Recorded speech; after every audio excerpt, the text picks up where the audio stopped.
Assalamualaikum students, how are you? Hope you are all good. I am your teacher from Future Concern Grammar School for online classes. In this video, I would like to talk about levels of organization. आज की video में मैं आपको organisation के levels के बारे में बताऊंगी. All living things are made up of cells. तमाम जानदार चीज़ें सेल्स से मिलकर बनी हैं. On the basis of number of cells, cells की तादाद की बुनियाद पर all living things are divided into two basic groups. तमाम जानदारों को दो बुनियादी ग्रुप्स में तकसीम किया गया है. Unicellular organisms and multicellular organisms. Unicellular organisms. Uni means one. Unicellular organisms वो जानदार होते हैं जिनका जिस्म एक सेल पर मुश्तमिल होता है, जैसे कि bacteria. Multicellular organisms. Multi means many. Multicellular organisms वो जानदार होते हैं जो कि एक से ज़ायद सेल्स पर मुश्तमिल होते हैं, जैसे कि ह्यूमन बींग्स, इंसान एंड एनिमल्स और जानवर. Thus the complex body of living organisms perform different functions. जानदारों का पेचीदा जिस्म मुख्तलिफ किस्म के अफ़ाल से अंजाम देता है, like digestion, respiration and circulation. All these functions are performed by different body parts. ये तमाम अफ़ाल जिस्म के मुख्तलिफ हिस्से से अंजाम देते हैं. Thus the complex body of living organisms organized into different levels of organization. There are 5 levels of organization. Organization के 5 बड़े लेवल होते हैं. These are cells, tissues, organs, organ system and organism. Let's understand the levels of organization one by one. Cells. Cells are the smallest functional units of an organism. Cell जानदारों की ज़िंदगी की बुनियादी इकाई हैं.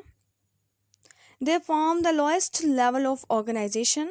ये ऑर्गेनाइजेशन का सबसे निचला लेवल है.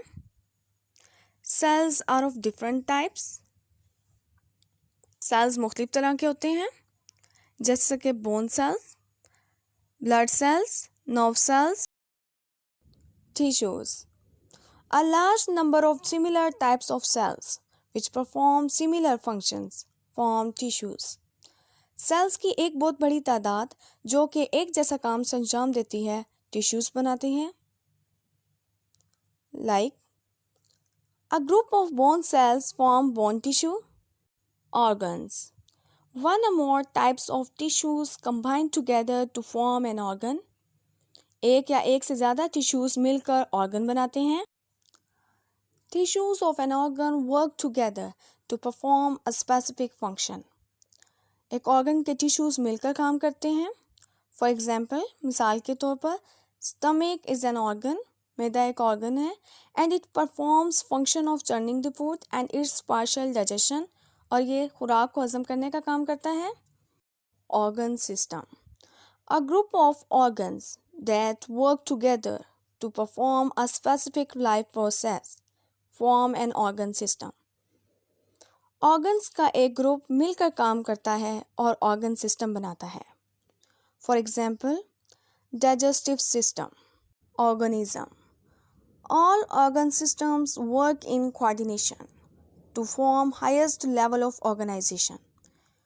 तमाम ऑर्गन सिस्टम आपस में राब्ते में काम करते हैं और ऑर्गेनाइजेशन का सबसे बड़ा लेवल बनाते हैं, जिसे हम ऑर्गेनिज्म कहते हैं. Multicellular organisms may vary greatly in size and shape. Multicellular organism size और शक्ल के लिहाज से मुख्तलिफ होते हैं. However, they possess the same level of organization. ताहम ये तमाम ऑर्गेनिज्म ऑर्गेनाइजेशन के एक जैसे लेवल्स रखते हैं. स्टूडेंट्स, उम्मीद करती हूँ आज के लेक्चर की आपको समझ आ गई होगी. Take care of yourself. अल्लाह हाफिज़.